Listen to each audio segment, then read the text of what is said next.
आवाज आ रही मेरी? Audio video clear? हाँ जी, क्या हाल है? बढ़िया। काइनेटिक्स के और आपके दोनों के, काइनेटिक्स और आपके दोनों के हालचाल पूछ रहा हूँ। होमवर्क क्या दिया था? सीधी सी बात है, होमवर्क का अगर डीपीपी नंबर 4 और 5 दोनों मस्त है। चलिए, बहुत बढ़िया।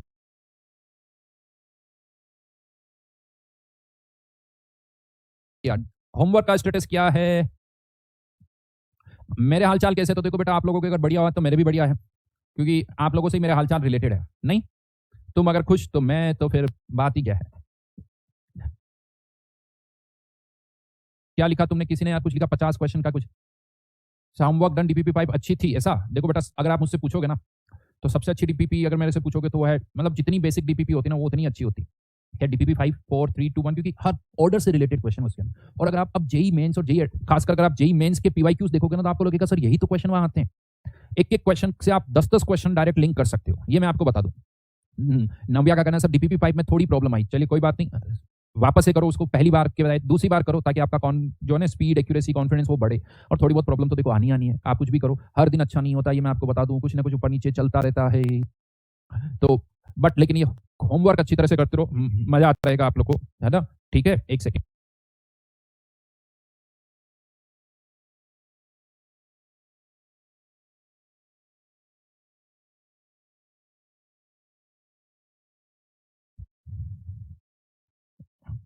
मेरा ड्राइवर आएगा, उसको फोन देना है, दे दो, देख लो। हाँ जी, सभी क्वेश्चन नहीं बन पा रहे हैं तो भाई सॉल्यूशन देखो, रिट्राई करो, तो हो जाएंगे।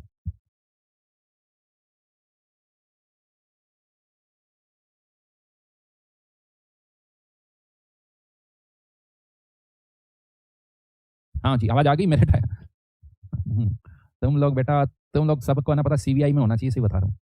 इंडिया की इंटेलिजेंस में ना, इंटेलिजेंस विंग, रो या सीबीआई, ये मुझे लगता है कि वैसे तो अच्छी होगी, मुझे नहीं, I don't have any doubt, लेकिन फिर भी लगता है कि हर कोई अपने आप में रो एजेंट है यहाँ पर।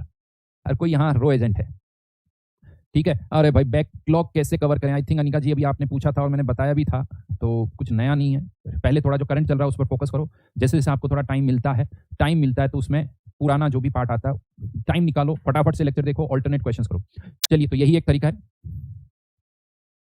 अच्छा, ध्रुव कह रहा सर कभी कभी जेई से मन उठ जाता है। अच्छा बेटा, अच्छा कभी मान लो तुम्हारा फेवरेट कोई स्पोर्ट्स है, क्रिकेट या जो भी हो, तो देखो एक चीज तो मैं बताऊँ, वहां पर भी आपको ना 365 दिन में नहीं लगता। किसी दिन आपका लगा, छोड़ो यार, कौन क्रिकेट खेले यार, फुटबॉल कौन खेले यार। एक दिन, दो दिन तो वहां पर भी ऐसा होता है भाई, 5 दिन होता होगा, हर दिन एक जैसा थोड़ी होता है। लेकिन एक और चीज मैं बताऊं, लेट्स से मैं इसे पुट करता हूँ, मैगी तुम्हारा फेवरेट। मैगी मैंने इसलिए बोला क्योंकि 99% लोगों का, बच्चों का मैगी जो है ना भाई साहब फेवरेट होता है, मेरा भी फेवरेट है। मतलब दुनिया में इससे अच्छा फूड मैं तो साफ कहता हूँ कि हाँ नहीं है, क्योंकि 8 महीने के आ जाएंगे तो वो। लेकिन आपको अगर मैं कंटिन्यूसली मैगी भी खिला दूँ तो उससे भी शायद आप बोर हो जाओगे।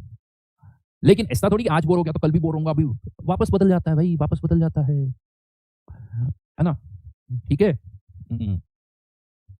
ठीक है, तो चलो अभी आगे बढ़ते हैं। सर आपने रिकॉर्डेड, यार कमेंट थोड़े बड़े बड़ा, बट 70% क्वेश्चन गलत हुए, अब क्या करूं? फिर से करो, एक बार गलत हुए। देखो मैं एक और चीज बता दूं, पहली बार आपका क्वेश्चन गलत हो रहा है, ज्यादा मत टेंशन लो। क्वेश्चन का सही सॉल्यूशन देखो, दूसरी बार देखो कि वो सही हो रहा है नहीं हो रहा। पहली बार नहीं, दूसरी बार वापस करो उसको, फिर वो गलत नहीं होना चाहिए। अगर दूसरी बार में सही हो रहा तो बात खत्म। अब कौन सी टेंशन लेनी यार तुम्हें? ठीक है जी। यार क्या बात करो, डीपीपी 4 के सॉल्यूशन अपलोड हो गए, ढंग से देखो भाई, है ना? ढंग से देखो, सब अपलोडेड है। क्वेश्चन का लेवल बेटा जो जेई में चाहिए उतना है, उससे ज्यादा भी है और उससे कम भी, सभी तरह के क्वेश्चन है। आंख बंद करके क्वेश्चन करो, क्वेश्चन करने पर दिमाग लगाओ, बाकी सब कुछ छोड़ दो। ये मैं कहूंगा हर सब्जेक्ट में। यार एक कमेंट कुछ आ रहा है, लेकिन बड़ा सा है तो मैं पढ़ नहीं पा रहा हूँ, थोड़ा आगे जाके पढ़ने की कोशिश करता हूँ, फिर चला जाता है, तो ठीक है, देखते हैं। ठीक है मनीष बेटा, सब मिलेगा तुम्हें, तुम टेंशन मत लो, तुम मैं जो कह रहा हूँ वो करो बस, धर्म, है ना? ठीक है जी। तो चलिए अब आगे बढ़ते हैं। तो लास्ट क्लास में मैंने आपको थोड़ा बहुत यहाँ तक, ये सूडो ऑर्डर तक पढ़ा दिया था। सूडो ऑर्डर मैंने बताया था कि अगर किसी रिएक्टेंट की कंसंट्रेशन दूसरे रिएक्टेंट से बहुत ज्यादा हो, यानी बी की कंसंट्रेशन अगर ए से बहुत ज्यादा हो, बहुत ज्यादा हो, तो जैसे इसको मैं ऐसे पुट करूं, लेट से ऐसे पुट करूं, आप मेरी इस चीज को ऐसे समझना। कुछ सेकंड के लिए, कुछ मिनट के लिए मान लो कि आकाश अंबानी नाम सुना होगा, है ना? आप और आकाश अंबानी साहब साथ में घूमने चले जाते हो किसी जगह पर, मान लो आप लोग दोस्त हो, ठीक है, आप किसी यूरोपियन कंट्री घूमने जाते हो। अब तो आपको भी पता है आकाश अंबानी घूमने जाएगा, वापस जब घूम के आएगा तो उसकी नेटवर्थ में क्या इम्पैक्ट आएगा भाई? कुछ भी नहीं आएगा। उसकी जितनी है कैसे तो सर उतनी रहेगी, लेकिन हम जाएं या आप जाओ तो हमारी नेटवर्थ में कुछ तो कुछ इम्पैक्ट आएगा। क्यों? क्योंकि उसकी नेटवर्थ पहले ही इतनी ज्यादा थी तो उसमें कोई चेंज ही नहीं हुआ, वो कांस्टेंट है। उसी तरीके से अगर बी की कंसंट्रेशन बहुत ज्यादा है, दो ए भी रिएक्ट कर रहा है और बी भी रिएक्ट कर रहा है, लेकिन बी की कंसंट्रेशन को मैं क्या मान सकता हूं? कांस्टेंट। तो बी यानी बी की कंसंट्रेशन कांस्टेंट है तो रेट बी की कंसंट्रेशन पर डिपेंड नहीं करेगी, केवल ए की कंसंट्रेशन पर डिपेंड करेगी, यानी रेट केवल एक पर डिपेंड कर रही है। तो इसे हम बोल सकते हैं फर्स्ट ऑर्डर रिएक्शन। राइट? कितना अच्छा मैंने एग्जांपल लिया ना, मजा आया ना, मस्त। एक तो देखो इसी में खुश, कोई आपको ये बोले कि आप आकाश अंबानी के साथ घूमने जा रहे हो, एक तो घूमने जा रहे हो, दूसरा आकाश अंबानी के साथ घूमने जा रहे हो। हाँ, वहां उसके साथ घूमने जाओगे तो दुख भी बहुत रहोगे। देखो बेटा, दुख तो बहुत होगा, एक आकाश अंबानी और एक आप, बट ठीक है, यही खुशी है कि उसके साथ घूमने जा रहे हैं। रिलेटेड था ना, देखा मेरे एग्जाम्पल। अरे भाई धीरज पूछ रहा है सर कौन है आकाश? अरे भाई मत पूछे, इंडिया में रहते हुए तुम आकाश अंबानी को नहीं जानते, तो अनंत अंबानी को नहीं जानते, ईशा अंबानी को नहीं जानते, मुकेश अंबानी को नहीं जानते। अच्छा मुकेश भाई, मोटा भाई, बस अब चाहे तुम, हाँ?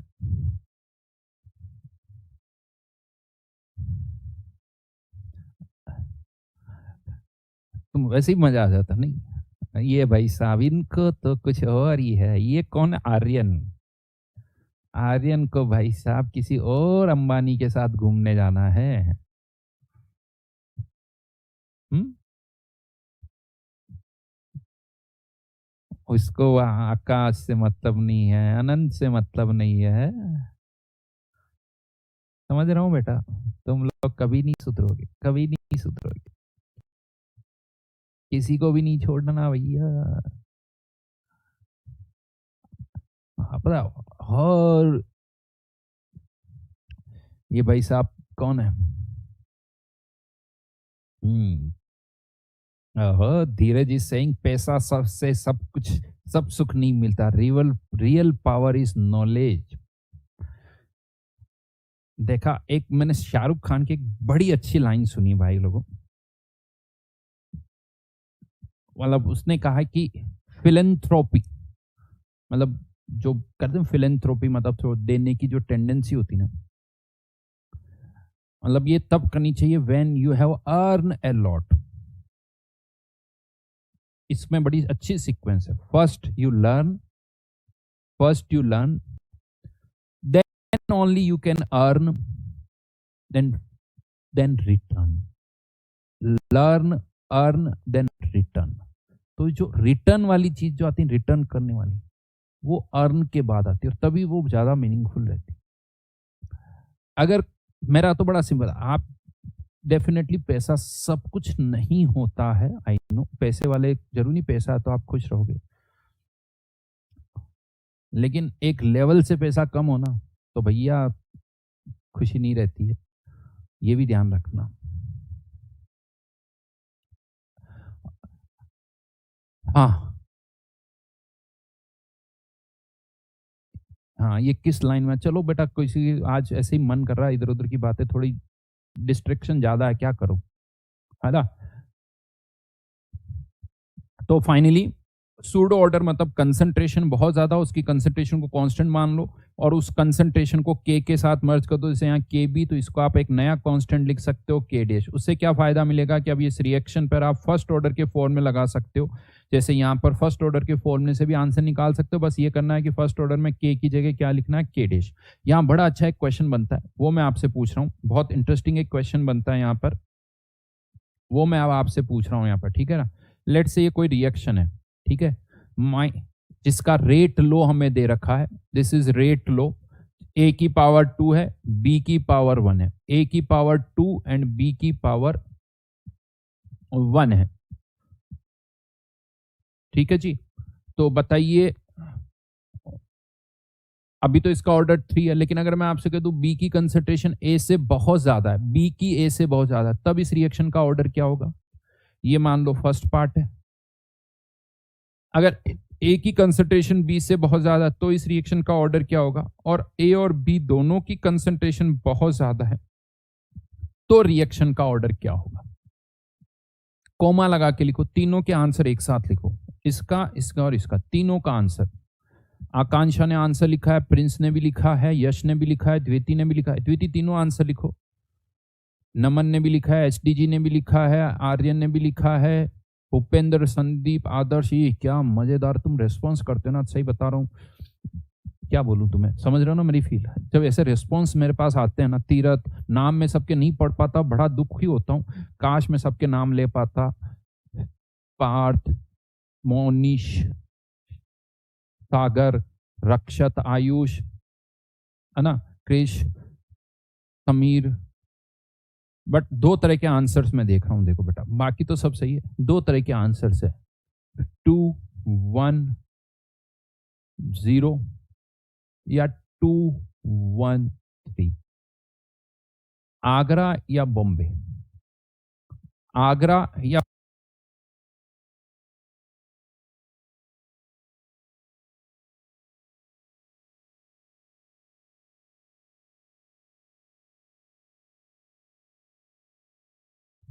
क्वेश्चन का लेवल बेटा जो जेई में चाहिए उतना है, उससे ज्यादा भी है और उससे कम भी है, सभी तरह के क्वेश्चन है। आंख बंद करके क्वेश्चन करो, क्वेश्चन करने पर दिमाग लगाओ, बाकी सब कुछ छोड़ दो। ये मैं कहूंगा हर सब्जेक्ट में।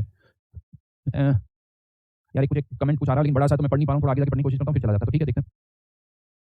ठीक है मनीष बेटा, सब अंबानी साहब साथ में घूमने चले जाते हो किसी जगह, मान लो आप लोग दोस्त, हाँ वहाँ उसके साथ घूमने जाओगे तो दुख हुई। ये भाई साहब कौन फर्स्ट ऑर्डर के फॉर्म में लगा सकते हो, जैसे यहाँ अगर रक्षत, आयुष, है ना, क्रिश, समीर।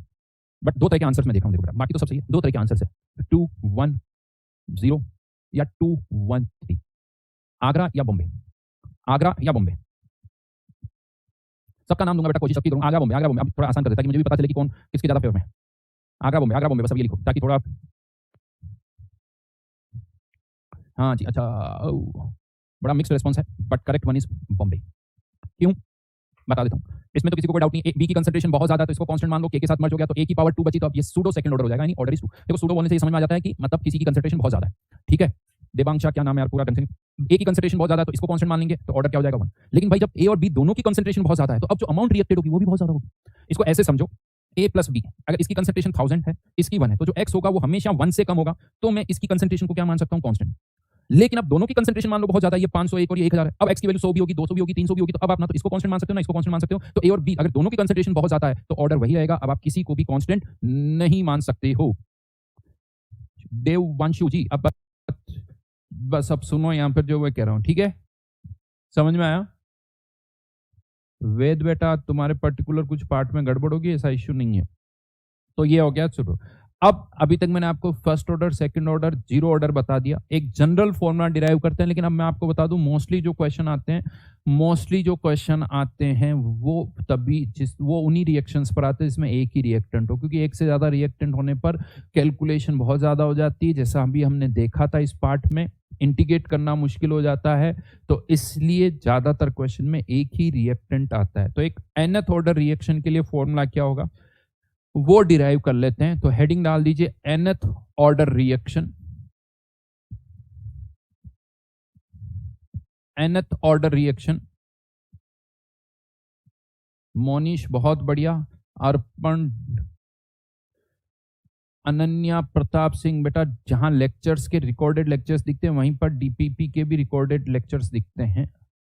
डीपीपी के वीडियो सॉल्यूशन उसी के साथ है, लेक्चर 1 2 3 के बीच में डीपीपी 1 डीपीपी 2 ऐसे दिखेंगे आपको। तो nth ऑर्डर रिएक्शन, ये हेडिंग डाल दीजिए।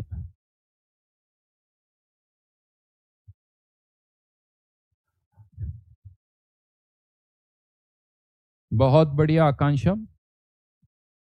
मान लेते हैं ये कोई रिएक्शन है जिसमें रिएक्टेंट किसी प्रोडक्ट में कन्वर्ट हो रहा है, लेकिन अब मैंने इसका कोफिशिएंट पी लिख दिया, क्योंकि ऑर्डर एन है तो पी की वैल्यू 1 2 3 4 कुछ भी हो सकती है, ऑर्डर एन की वैल्यू भी कुछ भी हो सकती है, ध्यान रखना जरूरी नहीं पी एन के बराबर हो।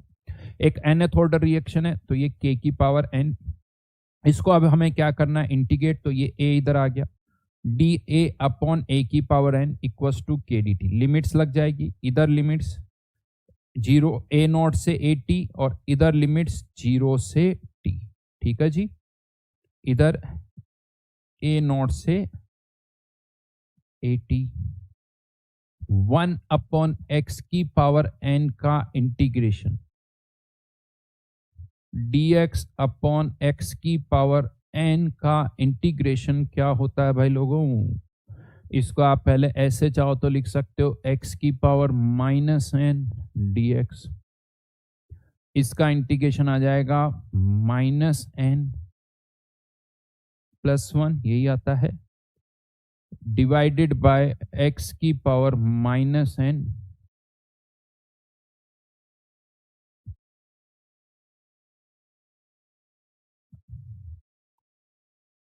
नहीं ऊपर, सॉरी मैंने ये कर x की पावर माइनस एन प्लस 1। ठीक है ना, सही किया ना। और अगर आप इसको नीचे लेके जाते हो, इसको मैं थोड़ा चेंज कर देता हूं, माइनस एन माइनस 1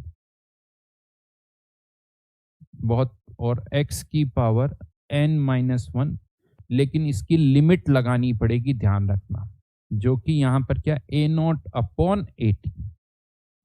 तो ये फाइनली फॉर्मूला हमारे पास ही आ जाएगा। ये फाइनल हमारा फॉर्मूला है एक nth ऑर्डर। देखो ऐसे देखने में ये थोड़ा डरावना दिखता है, ठीक है ना, डरावना दिखता है। हाँ, मैंने माइनस यहाँ x की पावर डिनोमिनेटर में n है, नॉर्मली आप n की जगह जो फॉर्मूला होता है उसमें माइनस n लिख दो तो ये आ जाता है। ठीक है जी, तो एक nth ऑर्डर के लिए फॉर्मूला हमारे पास आ गया। अब इससे रिलेटेड कुछ पॉइंट्स है वो मैं आपको यहां बताना चाहता हूं।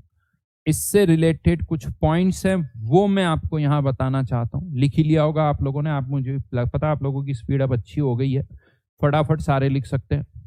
ठीक है जी, तो यहां पर वेंकटा साई जी क्या प्रॉब्लम है, थोड़ा सा अपनी प्रॉब्लम भी लिखिए। ठीक है, आगे बढ़ते हैं। कंप्लीशन टाइम, कंप्लीशन टाइम जिसमें रिएक्शन क्या हो जाए, कंप्लीट हो जाए, उस टाइम को हम क्या कहते हैं, कंप्लीशन टाइम, यानी 80 जीरो हो जाए। अब सोचो अगर 80 डिनोमिनेटर में है, डिनोमिनेटर में कब तक रहेगा, जब n माइनस एन की वैल्यू 1, n माइनस एन जो n की वैल्यू 1 से बड़ी है। तो अगर ऑर्डर 1 से बड़ा तो ये 80 डिनोमिनेटर में रहेगा, और 80 जीरो होते ही 1 अपॉन 80 मतलब इन्फानाइट, तो टाइम भी इन्फानाइट आएगा। यानी यहां से ये समझ में आ रहा भी किसी भी रिएक्शन जिसका ऑर्डर 1 से ज्यादा है उसका कंप्लीशन टाइम तो इन्फानाइट ही होगा। और हमने पहले भी डिस्कस किया कि अगर ऑर्डर 1 है तब भी कंप्लीशन टाइम इन्फानाइट है। मतलब कोई भी रिएक्शन जिसका ऑर्डर अगर n ऑर्डर 1 या 1 से ज्यादा है तो उसका कंप्लीशन टाइम जो है वो इन्फानाइट होगा। अगर उसका ऑर्डर 1 या 1 से ज्यादा है तो उसका कंप्लीशन टाइम इन्फानाइट होगा।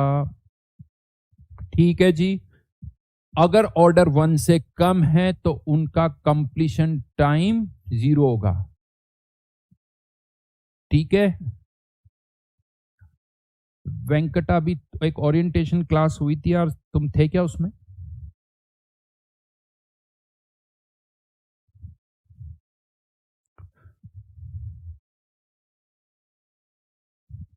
इस तो completion time इन्फानेट। Second point, T half time.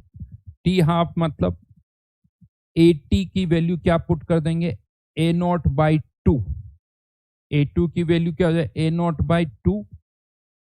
तो यहां पर देखो, अगेन मैं ये कहूंगा, अगर आप उस फॉर्मूले से देखोगे तो फॉर्मूला क्या था, 1 अपॉन एन माइनस 1, 80 की जगह ए नॉट बाई 2, तो ये एन माइनस 1 हो जाएगा, ए नॉट और ऊपर भी 2 की पावर एन माइनस 1, और ये कॉमन आ जाएगा तो ये -1 इक्वल्स टू के टी। यही लिखा हुआ है यहां पर, ये के को इधर शिफ्ट कर दिया।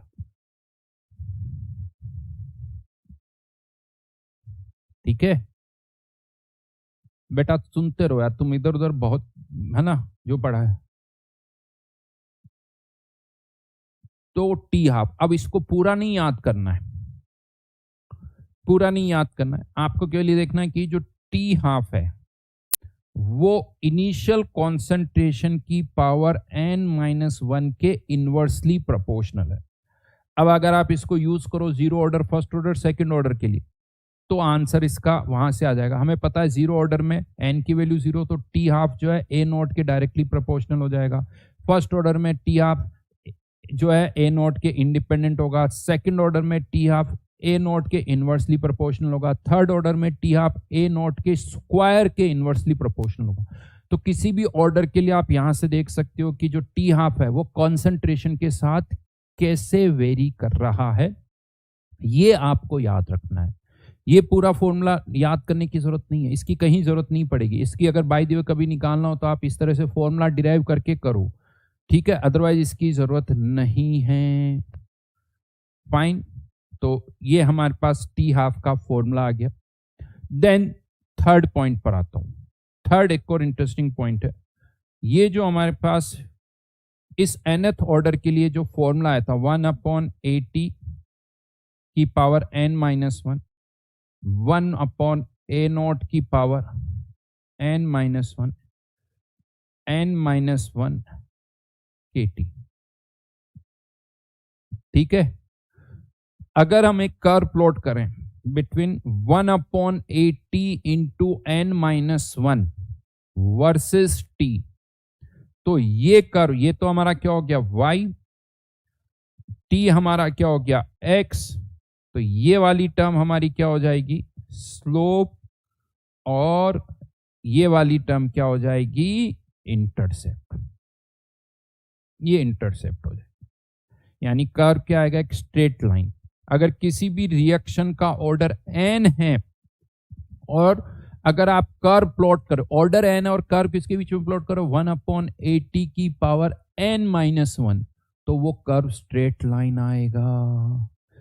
जैसे मैं इसको ऐसे पुट करूं कि अगर किसी रिएक्शन का ऑर्डर 2 है, ऑर्डर 2 है तो कौन सा कर्व स्ट्रेट लाइन आएगा? अगर ऑर्डर 2 है तो 1/80 की पावर, ऑर्डर 2 है तो n है तो n-1, तो 2 है तो 2-1 वर्सेस टाइम। सेकंड ऑर्डर के लिए हमें ऑलरेडी पता है ये कर्व कैसा आता है, स्ट्रेट लाइन आता है। और स्लोप अगर ऑर्डर 2 है तो स्लोप किसके बराबर होगा, k के बराबर हो जाएगा, वो आप यहां से कह सकते हो। समझ में आई मेरी बात? तो ऑर्डर अगर n है तो 1/80 की पावर n-1 वर्सेस टाइम का कर्व एक स्ट्रेट लाइन आएगा, और ये जो इंटरसेप्ट है वो किसके बराबर हो जाएगा 1/a0 की पावर n-1। एक इंटरेस्टिंग, ये लिख लेना, ये कर्व बनाना, ये लिखना, और ये थर्ड पॉइंट है। इस पर एक इंटरेस्टिंग क्वेश्चन मैं आपसे पूछने वाला हूं। ये आप इक्वेशन तो लिखी हुई है, ये कर्व बना लेना किसके बीच में, इन दोनों के बीच में।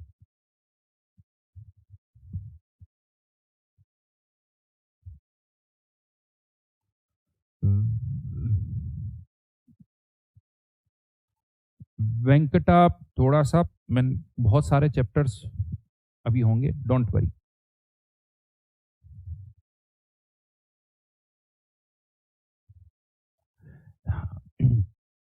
ये वन, हाँ ये ध्यान रखना, ये n इक्वल्स टू 1 के लिए डिफाइन नहीं है, क्योंकि ये जो इंटीग्रेशन हमने किया है ना, ये इंटीग्रेशन अगर n की वैल्यू 1 हो तो ये इंटीग्रेशन नहीं होता। तो ये फॉर्मूला n इक्वल्स टू 1 के केस में नहीं लगेगा, बाकी केसेस में लगेगा। चलो एक क्वेश्चन आपसे पूछता हूं।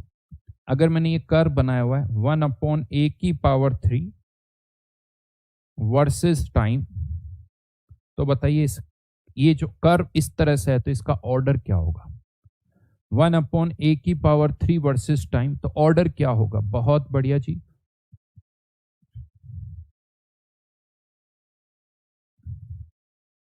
बिल्कुल सही कहा। जल्दबाजी में जनता गड़बड़ क्या कर देती, 3-1 कर देती। 3-1 नहीं करना है, n-1 इक्वल्स टू 3, तो n equals to 4, n equals to 4।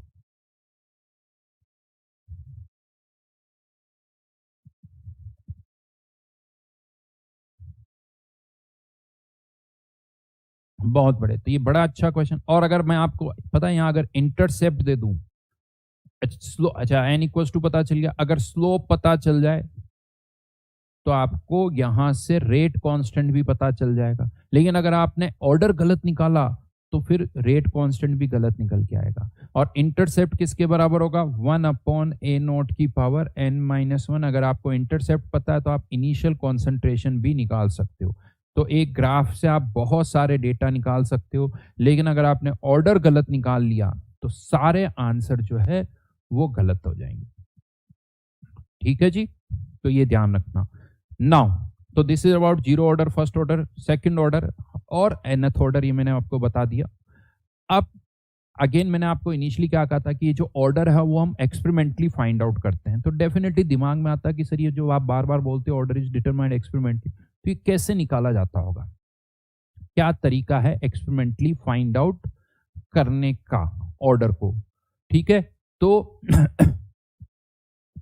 उसके लिए मैं आपको बताऊं कुछ मेथड्स है जिसके थ्रू हम रिएक्शन को करके एक्सपेरिमेंटली उसका ऑर्डर निकाल सकते हैं। तो हेडिंग डालिए यहां पर, experimental determination of order of reaction, experimental determination of order of reaction.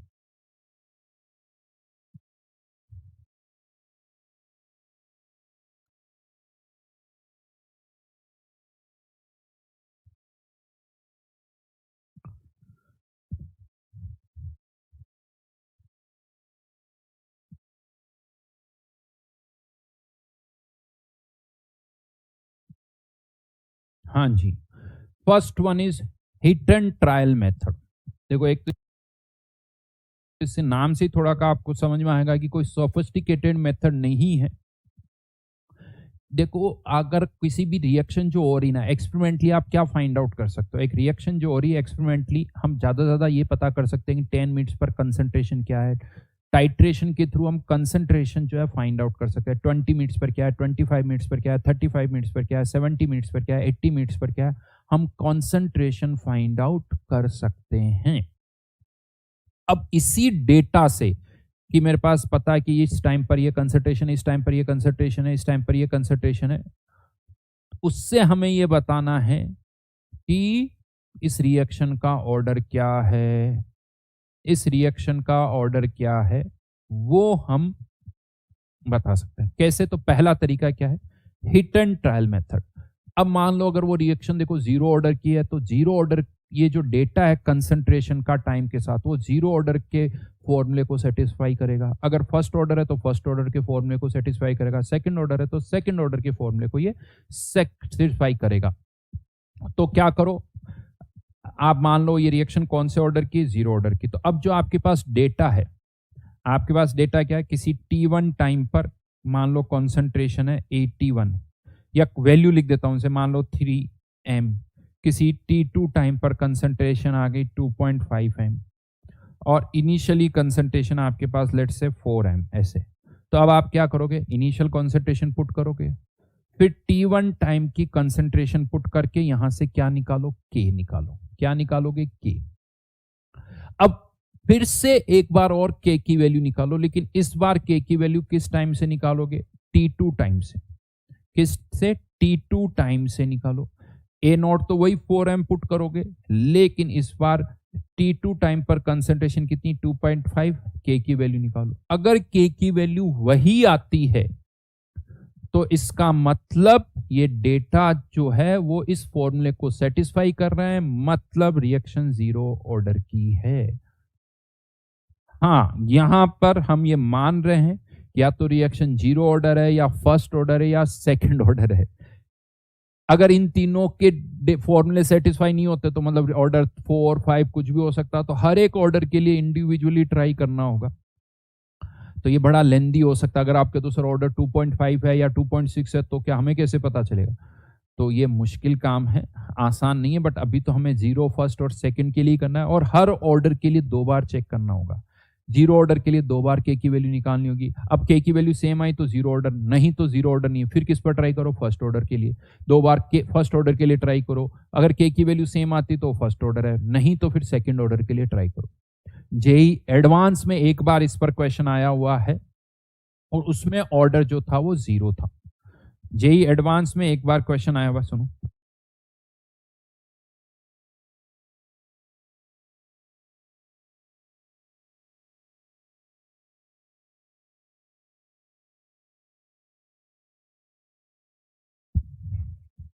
ठीक है जी, तो इससे कहते हैं हिट एंड ट्रायल मेथड।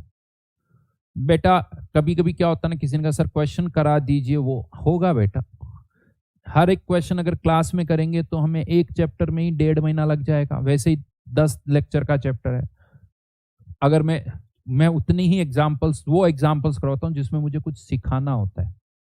कुछ एग्जाम्पल्स मैं क्लास में लेता हूँ, कुछ आपको होमवर्क में देता हूँ, तो इससे हमारी स्पीड बढ़ जाती है। तो ये भी समझो मैं एक चैप्टर नहीं पढ़ना। देवांशु कह रहा है कि सर एपीजीपी एचपी देख के बेटा, एपीजीपी एचपी के लिए डेटा इक्वल टाइम इंटरवल का होना चाहिए। अगर इक्वल टाइम इंटरवल पर वो एपीजीपी एचपी बन रही तो देख के पता चल जाएगा, लेकिन अगर वो इक्वल टाइम इंटरवल का नहीं है तो फिर क्या करोगे? तो वहां मामला फंस जाएगा। तो ये भी एक तरीका, अगर मान लो इक्वल टाइम इंटरवल पर दे रखा है, एपीजीपी बन रही तो बात खत्म कर सकते हो। ठीक है जी, बात समझ में आई शीतांशु जी? हाँ, कार्ड। देन सेकंड मेथड पर आते हैं। Second method is T half method. T half method क्या है? ये टी हाफ मेथड, इसमें हम क्या करते हैं, एक रिएक्शन को 2 बार करते हैं। एक बार इनिशियल कॉन्सेंट्रेशन हमने क्या ली, A01, और इसके कॉरस्पॉन्डिंग टी हाफ मेजर कर लिया, T12। फिर से एक बार और एक्सपेरिमेंट किया और इस बार इनिशियल कॉन्सेंट्रेशन बदल दी और फिर से T12 मेजर किया। अब हमारे पास पता है कि जब इतनी इनिशियल कॉन्सेंट्रेशन है तो T12 इतना है, इतनी इनिशियल कॉन्सेंट्रेशन है तो T12 इतना है। तो बताओ ऑर्डर क्या होगा? देखो कुछ तो आंसर हो सकता है। अगर कॉन्सेंट्रेशन डबल करने पर T12 डबल हो रहा है तो आपको पता ऑर्डर क्या होगा? 0 ऑर्डर, क्योंकि 0 ऑर्डर में T12 इनिशियल कंसंट्रेशन के डायरेक्टली प्रोपोर्शनल आते हैं। अगर इनिशियल कंसंट्रेशन चेंज होने पर T12 में कोई चेंज ही नहीं हो रहा है तो first order. Initial concentration double होने पर T12 हाफ हो रहा है तो सेकंड ऑर्डर। तो इससे पता चल जाएगा। नहीं ऑर्डर अगर इसके अलावा कुछ हो रहा है, 3 है, 2.5 है, तो आप इनका क्या ले लो, क्योंकि हमारे पास एक फॉर्मूला, एक nth ऑर्डर रिएक्शन के लिए T12 is inversely proportional to A0 की power n-1, T12 upon T12 ratio ले लीजिए, यहां पर पुट करके सॉल्व कर लीजिए। A01 पता है, A02 पता है, T12 पता है, T12 पता है। किसके लिए सॉल्व कर सकते हैं? n-1 के लिए। तो this is known as T half method. Definitely 1 2 3 4 ये चारों डेटा दे रखे होंगे। एन के लिए आपको इसको सॉल्व करना है। किसके लिए सॉल्व करना है? एन के लिए।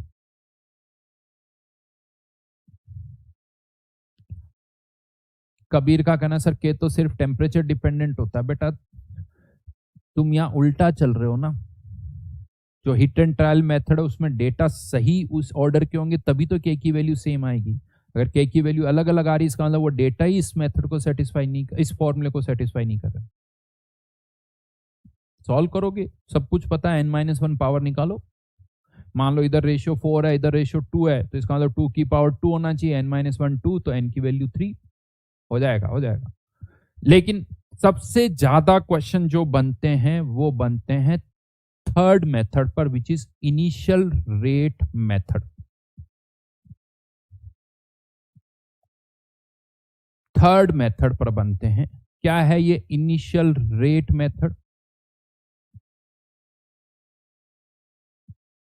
इसमें अच्छी बात क्या, एक से ज्यादा रिएक्टेंट है तब भी ये तरीका यूज हो सकता है।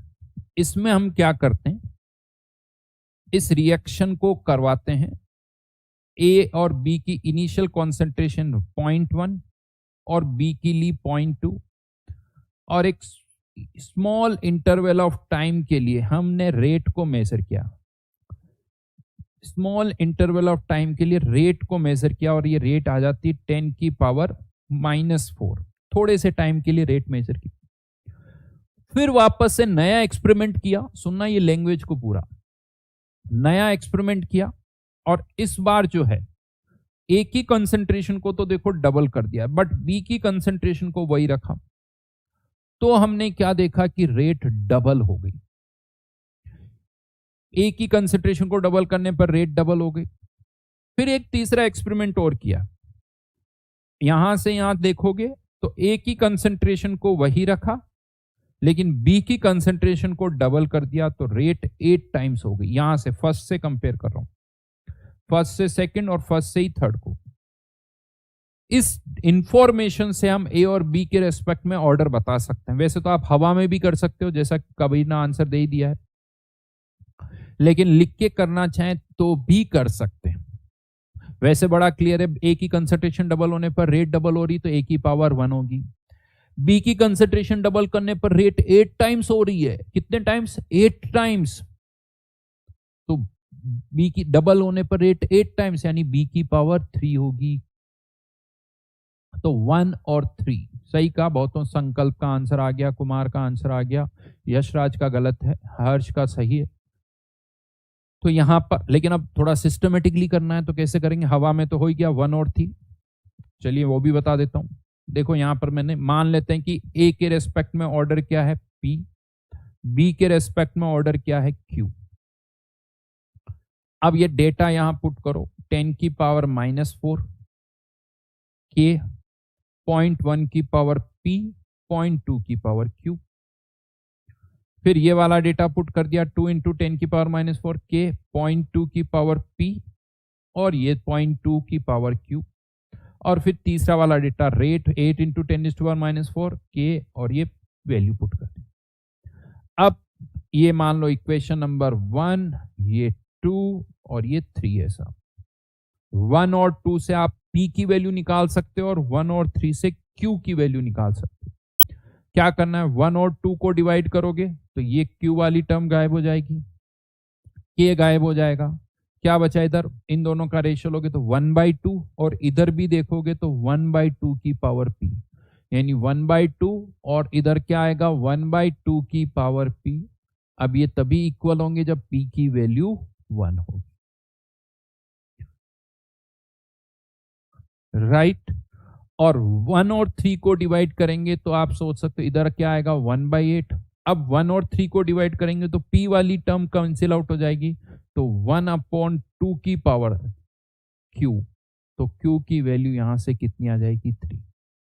तो इस तरह से आप ऑर्डर निकाल सकते हो P और Q की वैल्यू, ठीक है।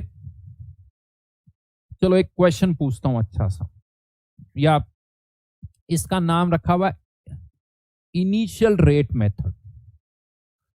ऐसा क्यों रखा? रेट मेथड क्यों नहीं लिखा? एक चीज। दूसरी चीज, मैंने आपको एक लाइन बोली थी, आपने सुना हो कि एक स्मॉल इंटरवल ऑफ टाइम के लिए हमने रेट को मेजर किया है। ऐसा क्यों बोला? स्मॉल इंटरवल ऑफ टाइम में रेट को मेजर किया, यानी ये जो रेट हम मेजर कर रहे हैं वो बहुत कम टाइम में निकालनी है आपको। ऐसा क्यों कहा?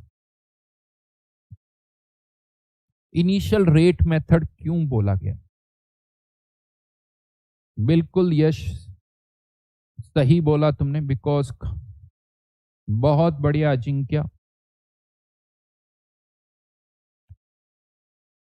हाँ, बहुत तुम लोगों को बहुत कुछ आता है बेटा, मस्त। तुम लोग पढ़ोगे, अगर सीरियसली बता रहा हूँ, ढंग से मेरी शीट को ढंग से कर लेना, मजा आएगा।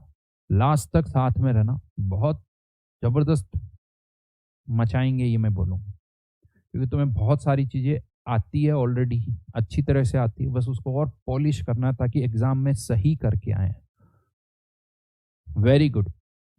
एक्चुअली यहां पर क्या कर रहे हैं हम? देखो ये जो रेट है ना, ये इंस्टेंटेनियस रेट का फॉर्मूला है।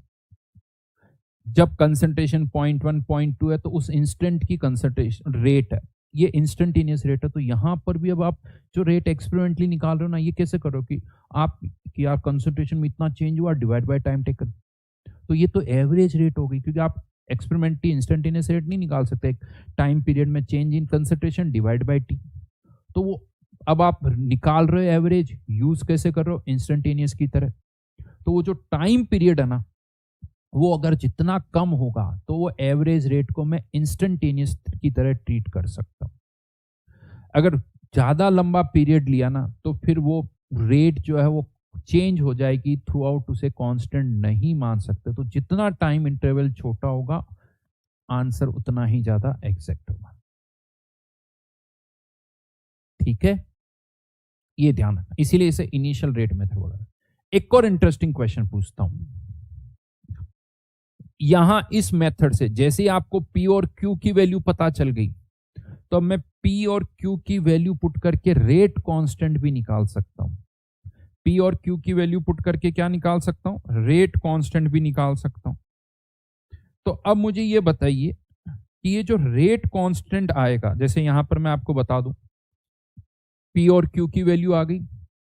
अब मैंने यहां पर पी और क्यू की वैल्यू पुट करके क्या निकाल लिया? Rate constant. बट क्वेश्चन ये आता है कि यार ये रेट कांस्टेंट जो यहां से निकल के आएगा, ये कौन सा रेट कांस्टेंट होगा? With respect to A, with respect to B, या विथ रेस्पेक्ट टू रिएक्शन?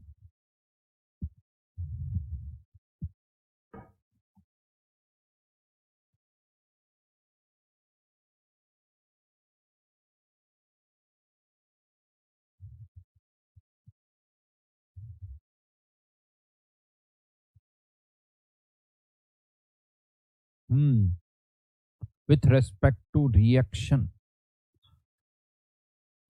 वैसे मैं याद करो, मैंने इनिशियली थोड़ा ये विथ रेस्पेक्ट टू रिएक्शन वाला जो रेस्पेक्ट है ना, रेट ऑफ रिएक्शन वाला, इसको कम करने की बहुत कोशिश की थी, लेकिन वो अभी कम हुआ नहीं है। वैसे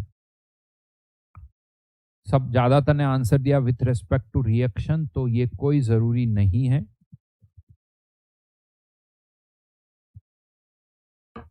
ये सब इस पर डिपेंड करेगा कि ये रेट कौन सी है। अगर यहां पर, क्योंकि ये रेट आप निकाल रहे हो, अगर ये रेट ऑफ डिसअपीयरेंस ऑफ ए है, तो ये रेट कांस्टेंट जो निकल के आएगा वो विथ रिस्पेक्ट टू ए होगा। अगर ये रेट ऑफ रिएक्शन है, तो ये रेट कांस्टेंट भी विथ रिस्पेक्ट टू रिएक्शन आएगा। बड़े इंटरेस्टिंग क्वेश्चन जेई मेंस और एडवांस पूछ चुका है इसके ऊपर, सीरियसली बता रहा हूं। याद रखना, जब वो क्वेश्चन आएगा तब करेंगे हम, अभी नहीं करूंगा। देखो बहुत लोग सर अभी करवा दो, अभी करवाने का फायदा नहीं है, क्योंकि ऐसे क्वेश्चन ज्यादा नहीं होते, तो फ्लो में होने चाहिए। फिर तब आपको ध्यान, अगर अभी मैंने करवा दिया ना, तो उस क्वेश्चन की इंपॉर्टेंस खत्म हो जाएगी। हम पहले बेसिक क्वेश्चन करते हैं, फिर धीरे धीरे उस क्वेश्चन तक आएंगे। तो इसीलिए हर क्वेश्चन को किस टाइम पर करना है ना, वो फिक्स है भाई। तो बहुत लोग सर ने कहा करवा दो, अभी मैंने बताया और अभी करवा दिया तो खत्म हो गया। तो वो क्वेश्चन जो आएगा, चिंता मत करो, तुम्हारे एग्जाम की तरह ही आएगा तुम्हारे साथ, कहीं होमवर्क कर रहे होगे तो, बट वो फ्लो में तब क्लिक करो, सर ने ये कहा था, ये ध्यान रखना। ठीक है।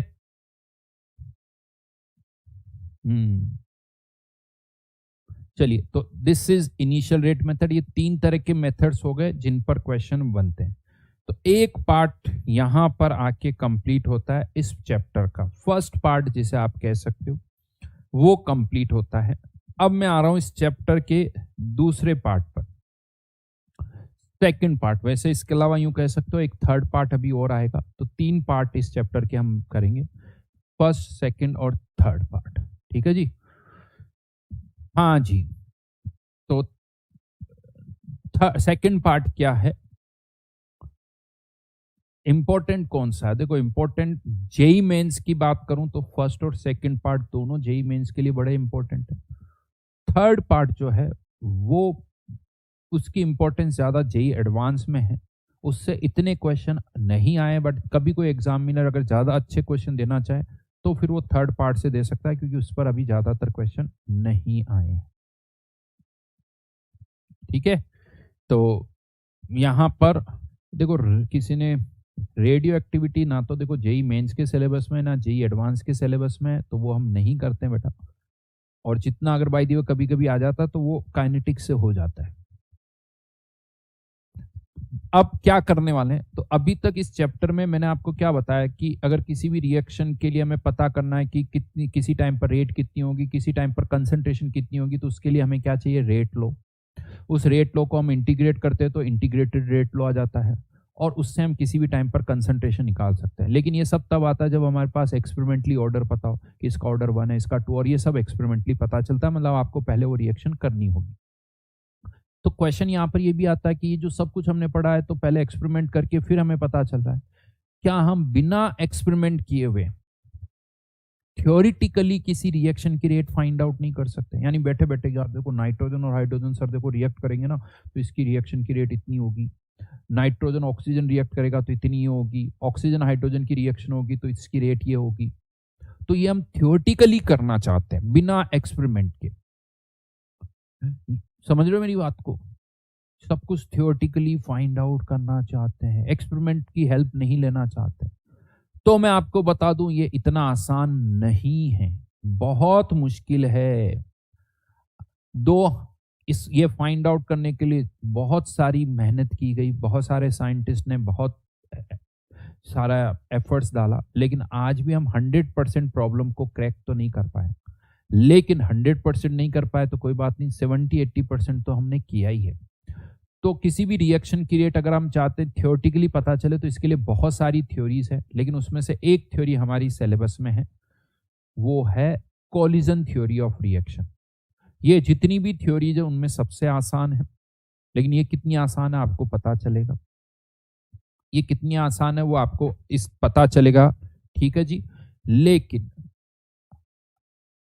हमें इस थ्योरी से एक आइडिया लग जाता है कि अगर एक रिएक्शन की रेट को थ्योरेटिकली फाइंड आउट करना है तो क्या क्या पता करना होगा, कैसे पता करना होगा वो एक अलग इश्यू है यार।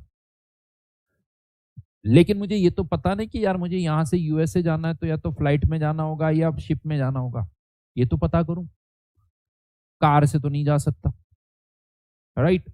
तो कुछ ना कुछ ये पता नहीं, यहां पर भी मुझे ये पता क्या क्या पता करना होगा, वो कैसे पता चलेगा वो लगा। यानी फ्लाइट से कैसे उड़ती फ्लाइट वो एक अलग बात है, फ्लाइट कैसे चलती वो एक अलग बात है, लेकिन मुझे पता तो चले। तो यहां पर भी हमें क्या क्या पता करना होगा वो मैं आपको बताऊंगा, एक ओवरव्यू दूंगा। ज्यादा डेप्थ में हम नहीं जा सकते, बहुत सारी चीजें कि हाँ ये पता चलेगी, कैसे चलेगी वो एक अलग बात है, ठीक है।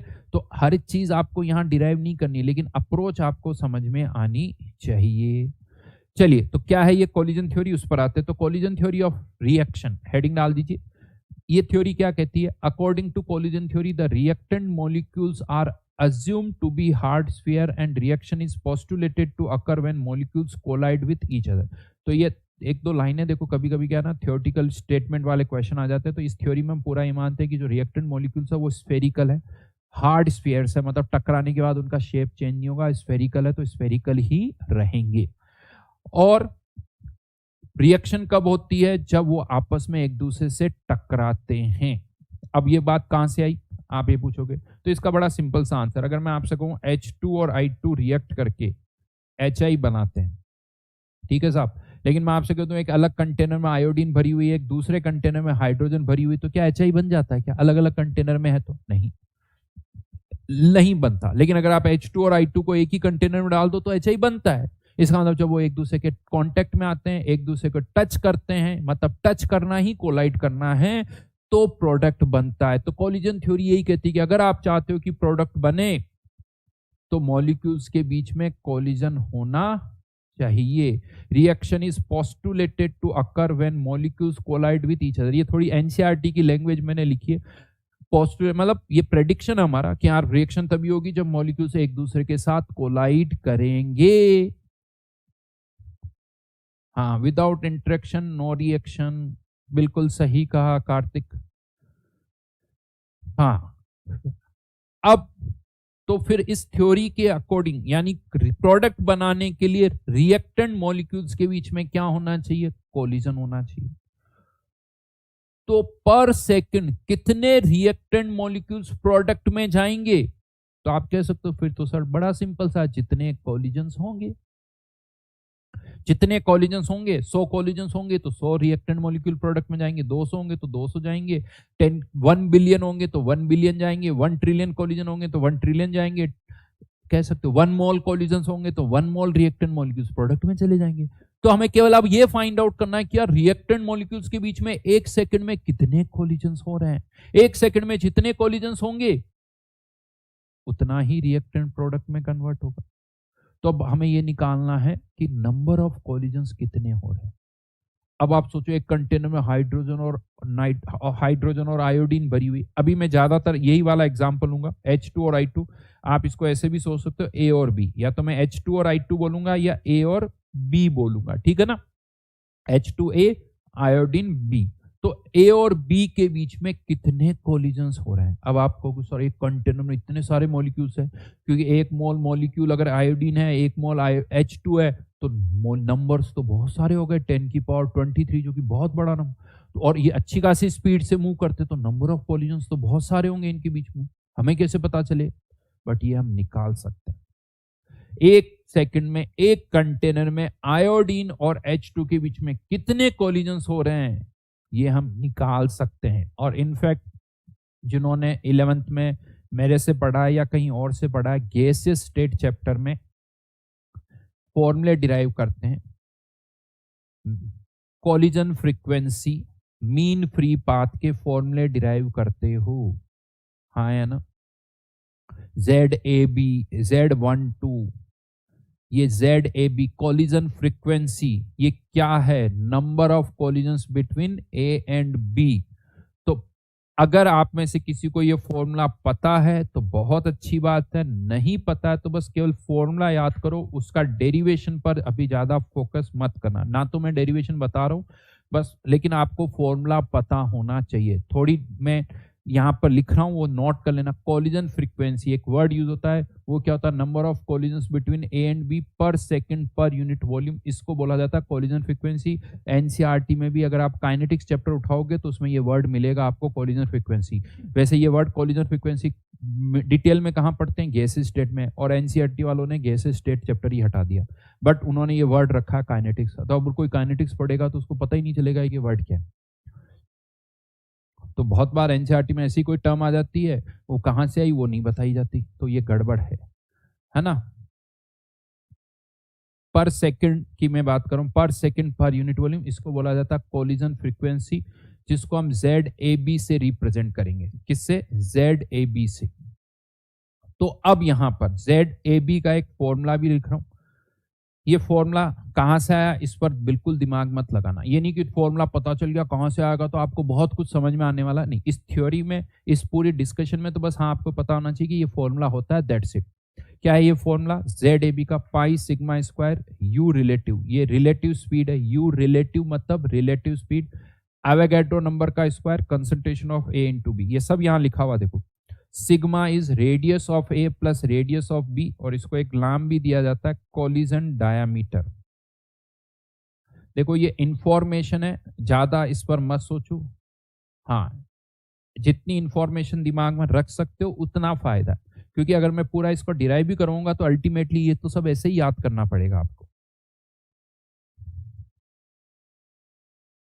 Collision diameter, radius of A plus radius of B, U relative is relative speed of A with respect to B, या B with respect to A, एक ही बात है। Na क्या, Avogadro number, this is concentration of A, this is concentration. ये क्या बता रहा फॉर्मूला, एक सेकंड में A और B के बीच में, एक सेकंड में A और B के बीच में कितने कोलिजन्स हो रहे हैं, कितने कोलिजन्स हो रहे हैं।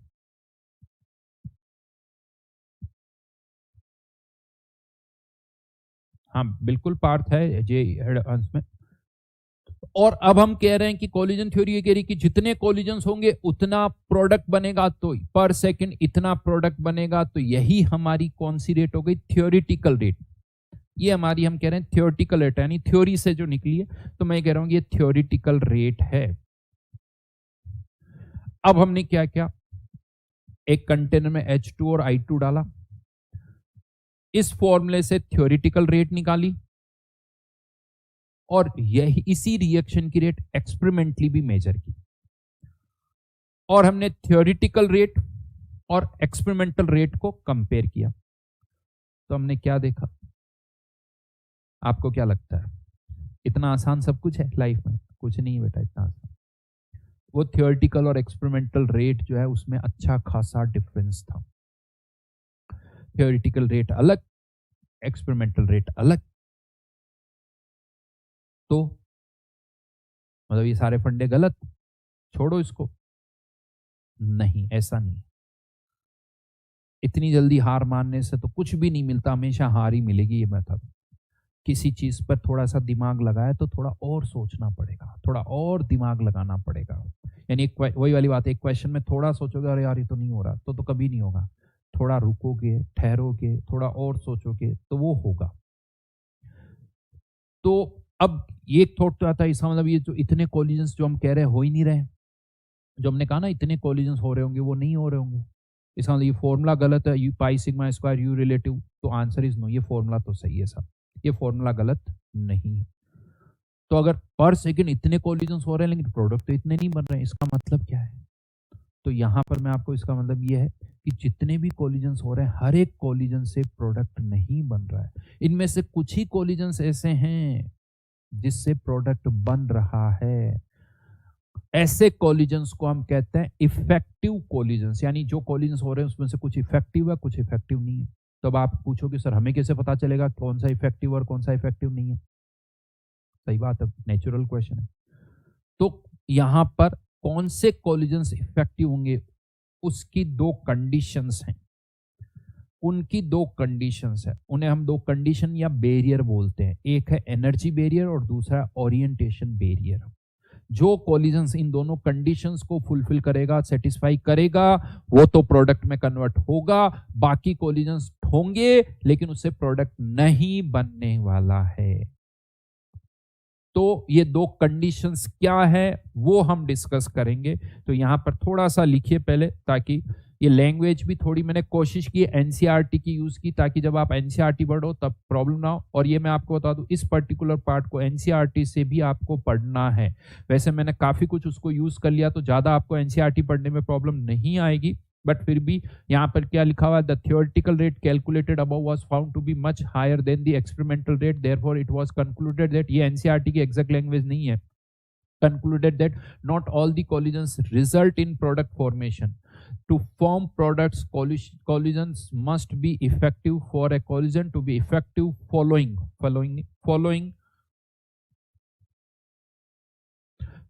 two barriers must be overcome. फटाफट से लिखो इसको, जल्दी से लिखो, देखो कितनी स्पीड से आप लिख पाते हो।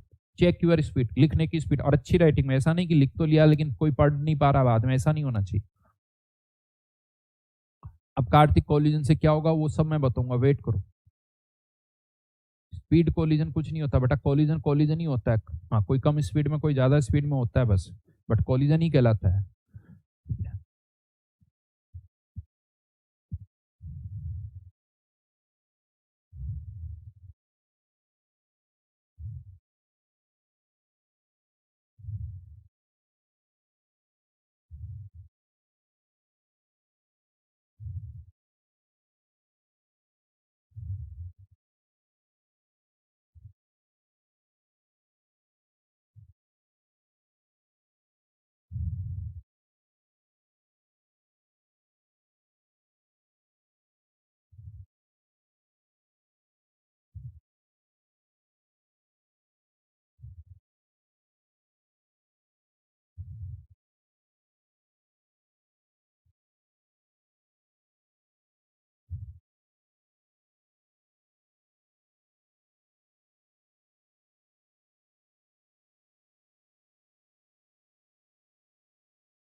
लिख लिया, चलिए।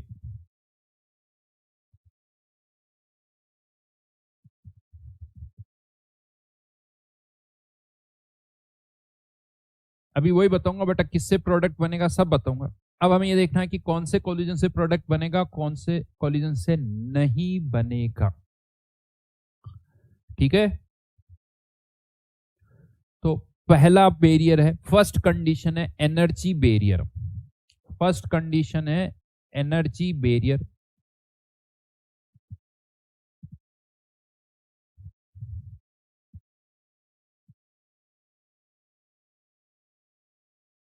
संभ्रांत ने कुछ लिखा है, चलो सुन लो, सबको सुना देता हूँ। सर आपके जैसा फिजिकल केमिस्ट्री का टीचर नहीं देखा, बाकी लोग सारे कॉन्सेप्ट मिला देते हैं और सीक्वेंस से भी नहीं चलते हैं, बट आपकी बात ही अलग है। धन्यवाद। खुद की तारीफ अच्छी भी लगती है, लोगों को भी बतानी चाहिए, लेकिन वापस अभी इस पर आते हैं।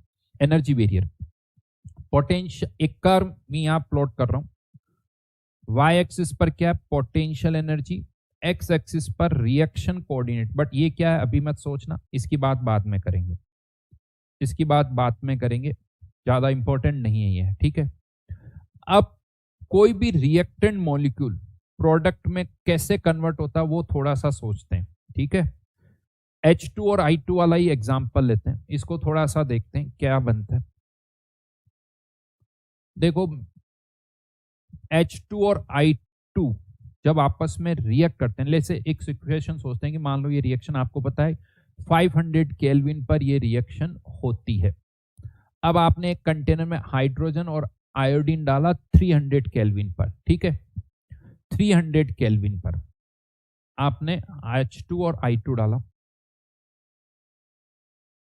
और अब 300 पर तो रिएक्शन नहीं होगी।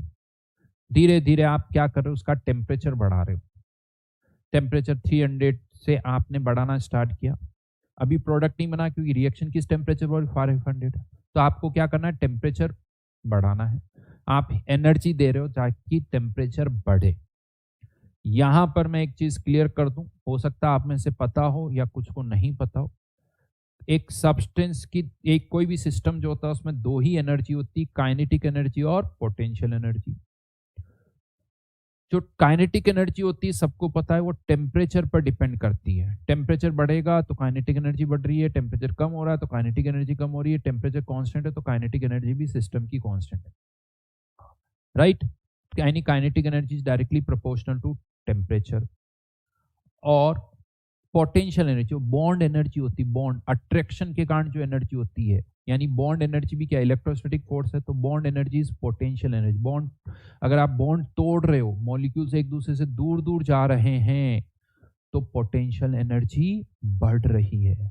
जैसे ये पेन अर्थ की सरफेस से दूर जा रहा है, राइट। अर्थ की सरफेस, पेन और अर्थ के बीच में अट्रैक्शन है, अगर अट्रैक्शन है और दूर दूर लेके जा रहे हो तो पोटेंशियल एनर्जी बढ़ेगी। दो एटम्स के बीच में अट्रैक्शन है, दूर दूर लेके जा रहे हो, दूर दूर लेके जा रहे हो तो पोटेंशियल एनर्जी बढ़ेगी। तो यही दो एनर्जी होती, काइनेटिक एनर्जी और पोटेंशियल एनर्जी। अब आप जब इस कंटेनर को हीट दे रहे हो, मतलब एनर्जी दे रहे हो, तो आप टेम्परेचर बढ़ा रहे हो, मतलब सिस्टम की काइनेटिक एनर्जी बढ़ा रहे हो, मतलब और अब आप एनर्जी देते जा रहे हो, टेम्परेचर फाइनली हो गया 500। तो क्या ऐसा होगा कि जैसे ही टेम्परेचर 500 हुआ, H2 और I2 पूरे HI में कन्वर्ट हो जाएंगे सडनली? नहीं।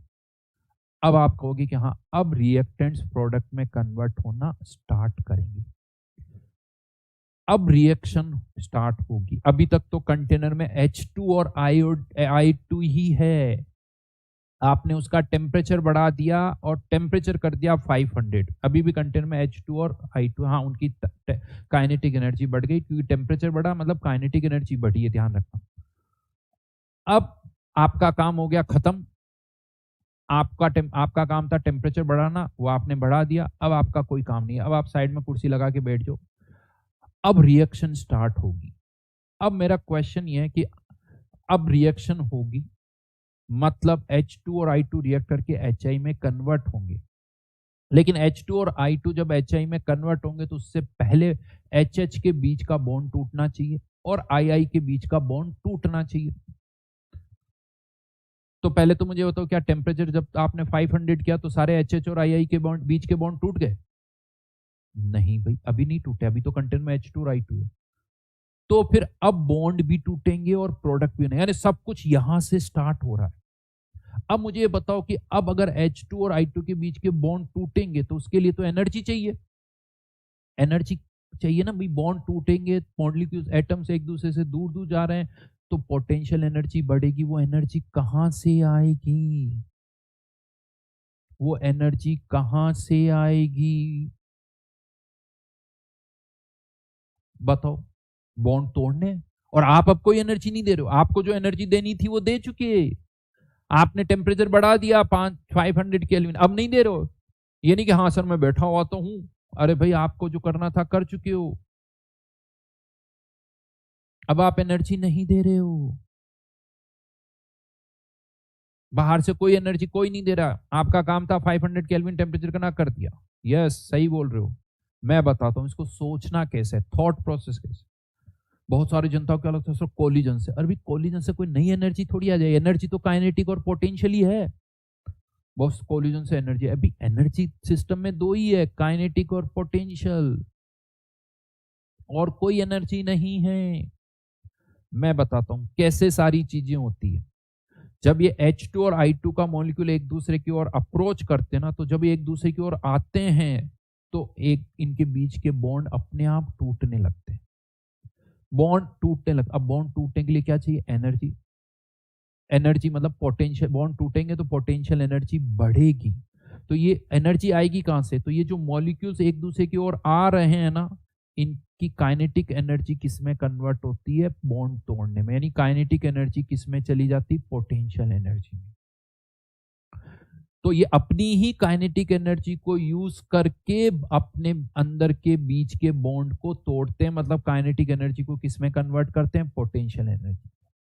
लेकिन हां, अब इनके पास इतनी काइनेटिक एनर्जी होनी चाहिए कि ये इनके बीच के बॉन्ड को तोड़ सके, क्योंकि अगर बॉन्ड टूटेगा तभी प्रोडक्ट बनेगा, अदरवाइज प्रोडक्ट नहीं बनेगा। तो जब ये मॉलिक्यूल एक दूसरे की ओर आ रहे हैं, अब मैं इस ग्राफ पर आता हूं, देखो इस ग्राफ पर क्या, केवल ये पोटेंशियल एनर्जी, ध्यान रखो ये मॉलिक्यूल की स्टार्टिंग में रिएक्टेंट की पोटेंशियल एनर्जी थी, ये क्या है, पोटेंशियल एनर्जी। अब जब मॉलिक्यूल एक दूसरे की ओर आ रहा है तो पोटेंशियल एनर्जी बढ़ रही है, बॉन्ड टूट रहे हैं, बॉन्ड टूट रहे हैं, ये पोटेंशियल एनर्जी मैक्सिमम हो गई, मतलब यहां तक आते आते HH के बीच का और II के बीच का बॉन्ड पूरा टूट चुका है, बॉन्ड पूरा टूट चुका है। अब यहां से वापस H और I के बीच में बॉन्ड बनेगा, और बॉन्ड जब बनता है तो पोटेंशियल एनर्जी कम होती है। और वो कितनी कम होगी, वो बॉन्ड एनर्जी पर डिपेंड करेगा, हो सकता है ये ज्यादा नीचे चला जाए, हो सकता है यहां जाए, ये दोनों केसेस हो सकते हैं। अभी हम एक की बात कर रहे हैं, तो लेकिन पहले ये बॉन्ड तोड़ने के लिए इतनी एनर्जी चाहिए, इतनी यूं कह दो पोटेंशियल एनर्जी बढ़ानी होगी, बॉन्ड तोड़ने के लिए इतनी एनर्जी चाहिए। और ये एनर्जी कहां से आ रही है, मॉलिक्यूल की काइनेटिक एनर्जी से। तो ये जो एनर्जी है इसे हम बोलते हैं एक्टिवेशन एनर्जी। एक्टिव है, बहुत सारी जनता एक्टिवेशन का कुछ और मतलब निकाल देती है, बहुत मतलब निकाल देती है, बट इतनी एक्टिवेशन, इस एनर्जी को हम बोलते हैं एक्टिवेशन एनर्जी। और ये एनर्जी कहां से आएगी, उन मॉलिक्यूल्स की काइनेटिक एनर्जी से आएगी। तो मॉलिक्यूल के पास इतनी काइनेटिक एनर्जी होनी चाहिए तभी प्रोडक्ट बनेगा, अदरवाइज प्रोडक्ट नहीं बनेगा। लेकिन एक कंटेनर में सभी मॉलिक्यूल्स की काइनेटिक एनर्जी एक जैसी नहीं होती, सभी की पोटेंशियल एनर्जी एक जैसी होगी, बट सभी मॉलिक्यूल्स की काइनेटिक एनर्जी एक जैसी नहीं होती, किसी की कम होती, किसी की ज्यादा होती है। तो जिनके पास इसके बराबर या इससे ज्यादा काइनेटिक एनर्जी है वो तो प्रोडक्ट में जाएगा, जिसके पास इससे कम काइनेटिक एनर्जी है वो एक दूसरे के पास आएंगे, टकराएंगे, लेकिन प्रोडक्ट फॉर्म नहीं होगा, क्योंकि उसमें बॉन्ड पूरे टूटे नहीं है, तो वापस बॉन्ड बनेगा नहीं। तो वो आएंगे, टकराएंगे, लेकिन प्रोडक्ट फॉर्म नहीं होगा। अमित अमन ने कुछ असर, पास आने पर बॉन्ड क्यों टूट रहे, बेटा ऐसा सोचना है तुम्हें, देखा तो किसी ने नहीं है, लेकिन मुझे इस चीज को एक्सप्लेन करना है, तो मेरा ये थॉट प्रोसेस है, ये थॉट प्रोसेस है कि इस तरह से तुम्हें सोचना है कि हाँ मॉलिक्यूल्स एक दूसरे के पास आ रहे हैं, बॉन्ड टूट रहे हैं, एनर्जी कहाँ से आ रही है, काइनेटिक एनर्जी से आ रही है, क्योंकि ऐसे सोचोगे तभी इस चीज को जस्टिफाई कर पाओगे। तो ये थॉट प्रोसेस होता है। एटम इतना छोटा होता है कि कोई ये देख नहीं रहा, और देखो ये बॉन्ड टूट रहा है, जैसे बिल्डिंग टूटती है तो सब दिखती है, बट एटम तो इतना छोटा होता है वो नहीं टूटता भाई, बट ये थॉट प्रोसेस है। समझ में आया, वही वाली बात है, भगवान है देखा तुमने नहीं, लेकिन है, थॉट है, मेरा फील है, ये मैं सोचता हूं, उसी तरह से यहां पर राइट। तो यहां पर हर मॉलिक्यूल के पास इतनी या इससे ज्यादा काइनेटिक एनर्जी होनी चाहिए, एंड दिस एनर्जी जो चाहिए इसे हम बोलते हैं एक्टिवेशन एनर्जी। ये कहां से आएगी, मॉलिक्यूल की काइनेटिक एनर्जी से। तो एक्टिवेशन एनर्जी क्या होती है? बहुतों क्या लोग सोचो एक्टिवेट करने, बहुतों पूछो व्हाट इज एक्टिवेशन एनर्जी, तो पता है बहुतों के दिमाग में क्या होता है, जैसे ही मैं ना माचिस चलाता हूँ ना, वो इग्निशन वाली एनर्जी इज एक्टिवेशन एनर्जी। अरे वो नहीं है भाई, एक्टिवेट करने के लिए जो एनर्जी चाहिए वो एक्टिवेशन एनर्जी। अरे अजीब सी डेफिनेशन, राइट? तो ये गलत है। एक्टिवेशन एनर्जी, ताकि बॉन्ड टूटने में जो एनर्जी चाहिए, that energy is called activation energy. और ये कहां से आएगी? काइनेटिक एनर्जी से आएगी। तो इसकी डेफिनेशन मैं आपको लिखवाता हूं, ये एनसीईआरटी से ही लिखी हुई है। Minimum kinetic energy which must be possessed by reactants to form product. केवल ये लिखना, अभी ये अभी नहीं लिखना आपको, केवल ये लिखना है, minimum kinetic energy which must be possessed by reactants to form product। अब बहुतों को कंफ्यूजन होता है कि सर ये एक्टिवेशन एनर्जी काइनेटिक है या पोटेंशियल है? भाई ये काइनेटिक है जो कि किस में कन्वर्ट हो रही है? पोटेंशियल में। काइनेटिक है जो कि कन्वर्ट किस में हो रही है? पोटेंशियल में। तो ये इसकी डेफिनेशन लिख सकते हो आप। लेकिन यहां पर मैं आपको एक बात और बता दूं,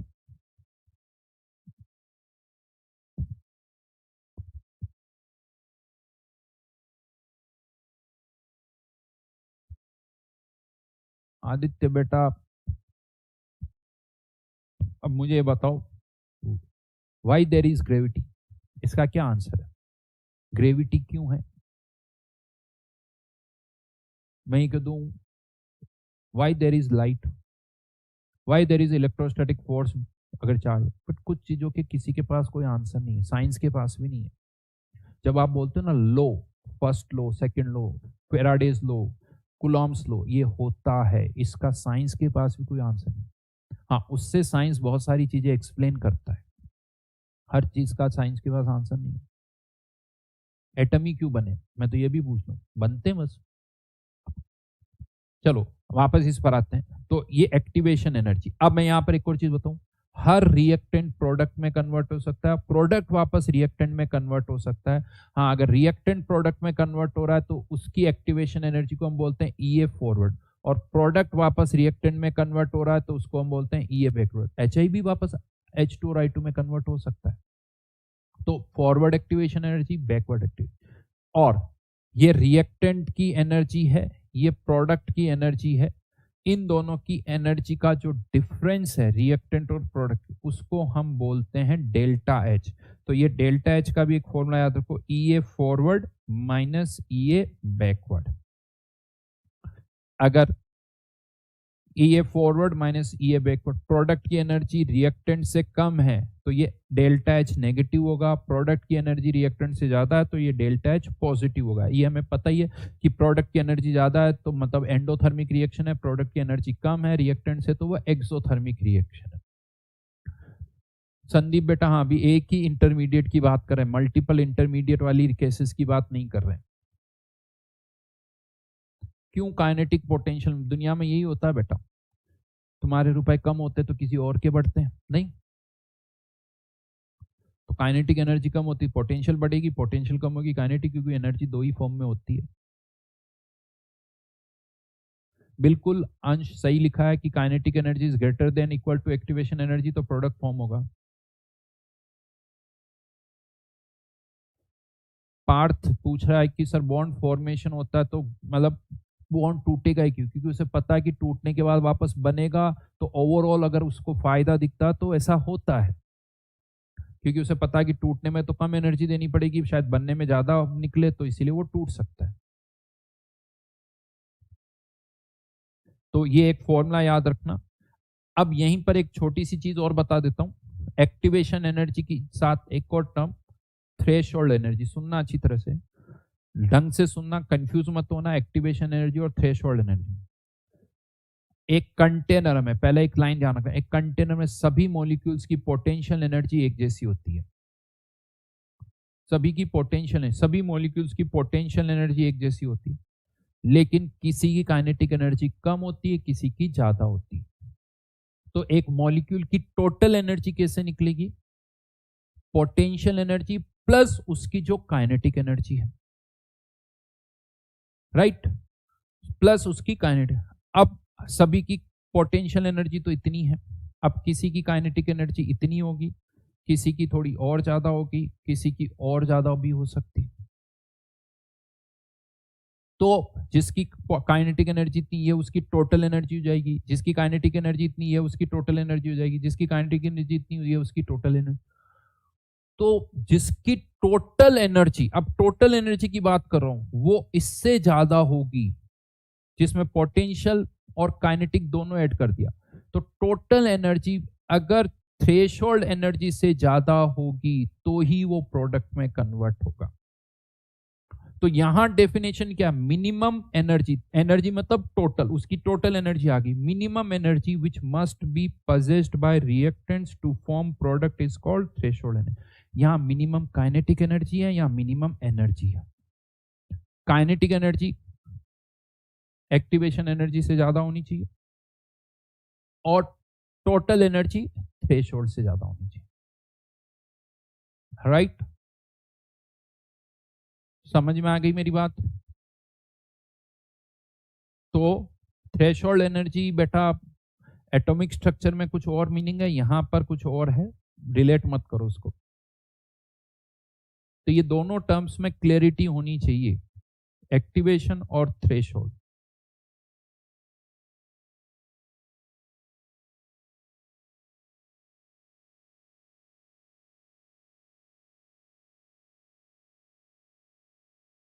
एक काइनेटिक एनर्जी अगर एक्टिवेशन एनर्जी से ज्यादा होगी तो टोटल एनर्जी थ्रेशोल्ड से ज्यादा होगी। कोई भी एक कंडीशन सेटिस्फाई हो रही मतलब दोनों ही हो रही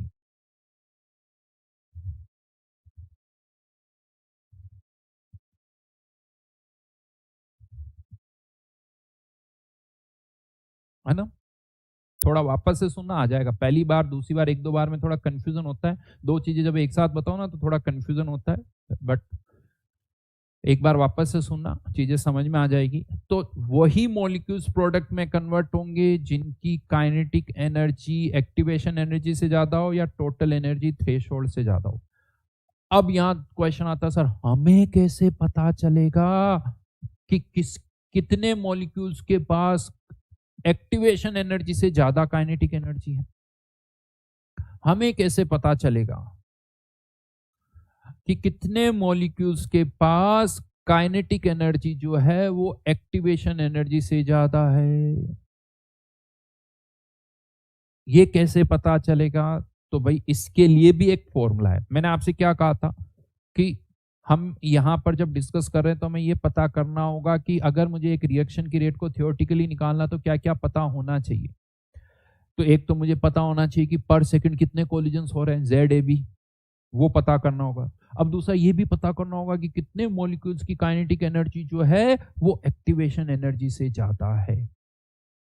इसके लिए भी एनसीईआरटी में एक फॉर्मूला दे रखा है भाई लोगों, गैसेस स्टेट चैप्टर में, Maxwell distribution of molecular speed. NCERT में पहले था, अभी एनसीईआरटी से उस चैप्टर को हटा दिया, लेकिन अगर आप पुरानी एनसीईआरटी देखोगे तो उसमें वो मिलेगा। Maxwell distribution of molecular speed जो आपको ये बताता है कि कितने मॉलिक्यूल्स के पास काइनेटिक एनर्जी कितनी है, काइनेटिक एनर्जी कितनी है वो ये बताता है। और ये जो डायग्राम है, अभी मैं इस पे बाद में आऊंगा, ये जो डायग्राम है ये एनसीईआरटी में भी दे रखा है। वाई एक्सिस पर अब यहां क्या है उस पर ज्यादा दिमाग मत लगाना। एक्स एक्सिस पर क्या है, काइनेटिक एनर्जी, ये काइनेटिक एनर्जी है। इसमें मैं आपको बताता हूं ये कर्व क्या बता, देखो शॉर्ट में मैं इंफॉर्मेशन दे रहा हूं वो याद रखो। इस कर्व का एरिया जो है वो आपको बताता है फ्रैक्शन ऑफ मॉलिक्यूल। जैसे मान लो मैं यहां पर ये कह दूं ये काइनेटिक एनर्जी है 2 और ये काइनेटिक एनर्जी है 5, तो यहां से यहां ये एरिया जो है ना मुझे क्या बता रहा है, फ्रैक्शन ऑफ मॉलिक्यूल्स जिनकी काइनेटिक एनर्जी 2 से लेके 5 तक है। फ्रैक्शन बता रहा है, actually dn/n is known as fraction. Total number of molecules पता है तो मुझे नंबर ऑफ मॉलिक्यूल्स भी पता चल जाएंगे, क्योंकि नंबर बहुत बड़ा होता है तो हम फ्रैक्शन में बात करते हैं। जैसे जेई मेंस वाले भी परसेंटाइल देते हैं, परसेंटाइल देने लगे, वो रैंक नहीं परसेंटाइल देने लगे, तो यहां पर भी वही चीज है, फ्रैक्शन देते हैं। वैसे तो रैंक दो या परसेंटाइल दो, बात तो घुमा फिरा के वही आती, लेकिन फिर भी वो परसेंटाइल देते हैं। यहां पर भी हम, ये फ्रैक्शन है, तो ये एरिया जितना ज्यादा होगा, मान लो 2 से 5 और 5 से 8, लेकिन आप इजीली देख सकते हो यहां पर किसका एरिया ज्यादा भाई, 2 से 5 या 5 से 8 का। 5 से 8 का एरिया ज्यादा है, तो इसका मतलब ऐसे मॉलिक्यूल्स जिनकी काइनेटिक एनर्जी 5 से 8 के बीच में है वो ज्यादा है, और ऐसे मॉलिक्यूल जिनकी काइनेटिक एनर्जी 2 से 5 के बीच में वो कम है। एरिया ज्यादा तो नंबर ऑफ मॉलिक्यूल्स या फ्रैक्शन ऑफ मॉलिक्यूल्स ज्यादा। तो ये एरिया आपको क्या बताता है, नंबर ऑफ मॉलिक्यूल्स, ज्यादा सही बोलो तो फ्रैक्शन ऑफ मॉलिक्यूल्स। लेकिन हमें तो वो फ्रैक्शन चाहिए जिसकी काइनेटिक एनर्जी एक्टिवेशन एनर्जी से ज्यादा हो। तो let's say this is activation energy, ये एक्टिवेशन एनर्जी लिखा हुआ यहाँ एक्टिव, तो ये वो एरिया, ये सारे मॉलिक्यूल्स हैं जिनकी काइनेटिक एनर्जी एक्टिवेशन एनर्जी से ज्यादा है। तो जो मैक्सवेल की इक्वेशन, अब हम उसे ई से लेके इंफिनिटी तक इंटीग्रेट करेंगे तो हमें वो फ्रैक्शन ऑफ मॉलिक्यूल्स बता देगा जिनकी काइनेटिक एनर्जी एक्टिवेशन एनर्जी से ज्यादा, और ये एरिया जो आता है वो आता है e⁻⁻⁸ देखो, हो सकता है आप में से बहुतों को लगे सर ये क्या है, हमें नहीं समझ में आ रहा। देखो, अगर ये पहले नहीं पढ़ा हुआ है तो मुश्किलें आएगी, लेकिन इसको अभी मैं नहीं पढ़ा सकता, ये 11th में पढ़ाया जाता है, एक अलग चैप्टर है गैस स्टेट। तो यहां पर कुछ फैक्ट्स है, उसको याद रखो, क्योंकि इसमें 1-1.5 लेक्चर पूरा लगता है, वो अभी यहां नहीं होगा, ये मैं आपको बता देता हूं। तो वो अभी बस उसको एज ए इंफॉर्मेशन यूज करो। यानी ये एरिया जो, और ये एनसीईआरटी में पढ़ोगे तो आपको सब मिलेगा, सब मिलेगा। एरिया, ये एरिया क्या है, e⁻⁻⁸ और ये एरिया क्या है, fraction of molecules having kinetic energy greater than activation energy. ये लाइन आपको याद रखनी है।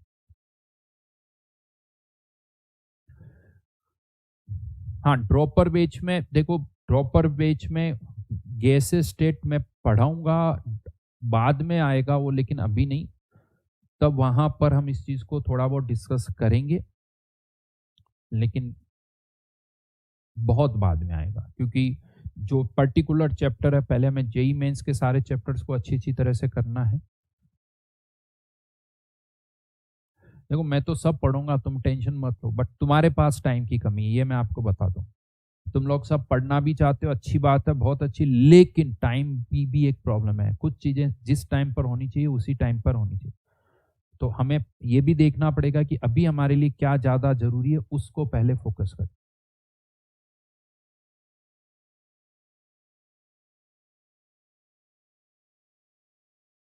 तो फ्रैक्शन ऑफ मॉलिक्यूल आप बस इतना याद रखो। देखो, कुछ कुछ जगह हर चीज आप 100% नहीं जान सकते। मैं आपको एक चीज बताऊं, जब मैं बोलता हूं कि इसको ऐसे देख लो, तो बस उतना याद कर लो। जब मैं किसी चीज को डिटेल में समझाता हूं तो आप सोचो हाँ ये डिटेल में जानने की जरूरत है। जब मैं कहता हूं नहीं, इसको ज्यादा डिटेल में नहीं जानना, इतना सा जान लोगे तो भी काम हो जाएगा, तो उसको इतना ही जानो।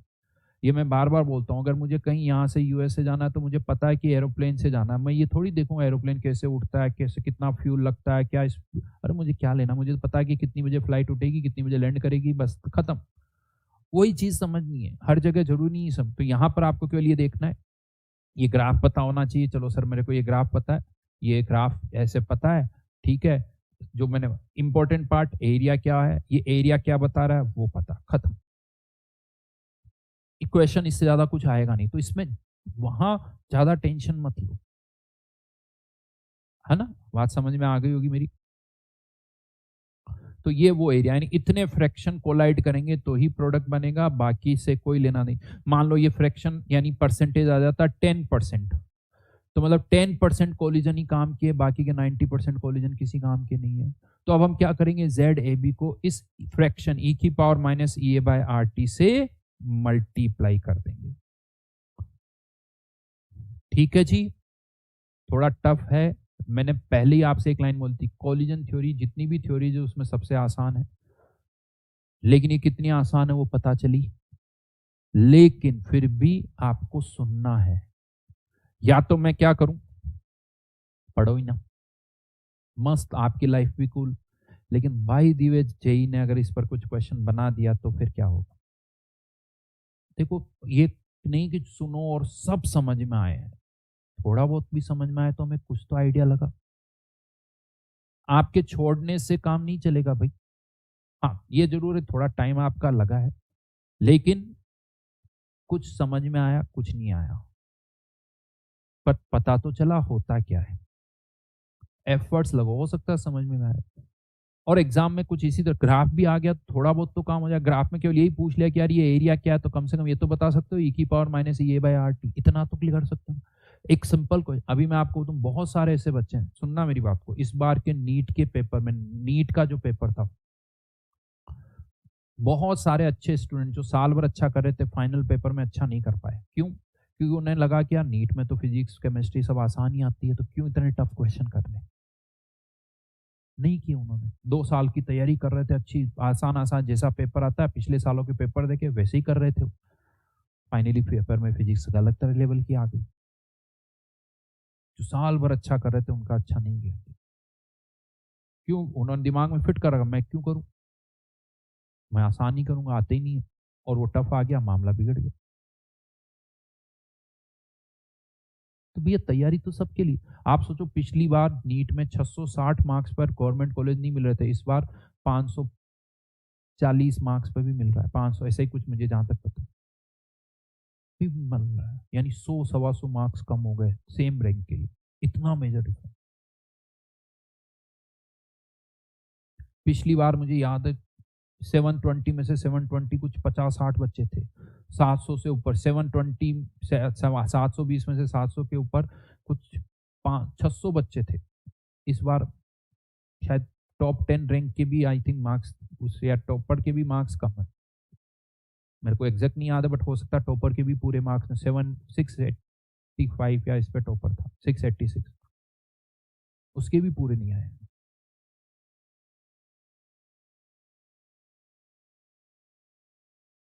हाँ, टेम्परेचर बेटा कांस्टेंट है इसमें। चलो खैर, मैं ये कहना चाहता हूँ तैयारी सबकी करो। तो लास्ट क्लास में, अब इससे आगे मैं थोड़ा लास्ट नेक्स्ट क्लास में पढ़ूंगा। होमवर्क क्या दिया था मैंने आपको? डीपीपी 3 या 5 तक दे दिया था ना? हाँ, 5। तो अब 6 और 7, डीपीपी 6 और 7, ये होमवर्क रहेगा, ठीक है?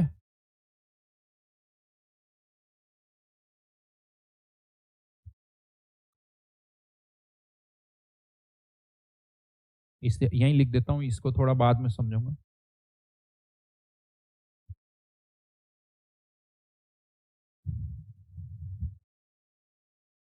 ठीक है जी, चलिए मिलते हैं, बाय बाय।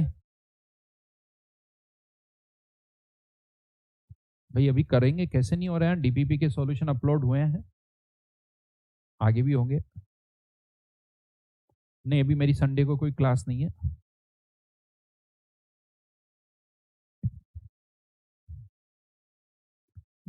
बेटा हर टाइम के लिए तैयार हो, ये क्यों? मॉर्निंग में क्लास, मॉर्निंग में भी होती है, इवनिंग में भी होती है,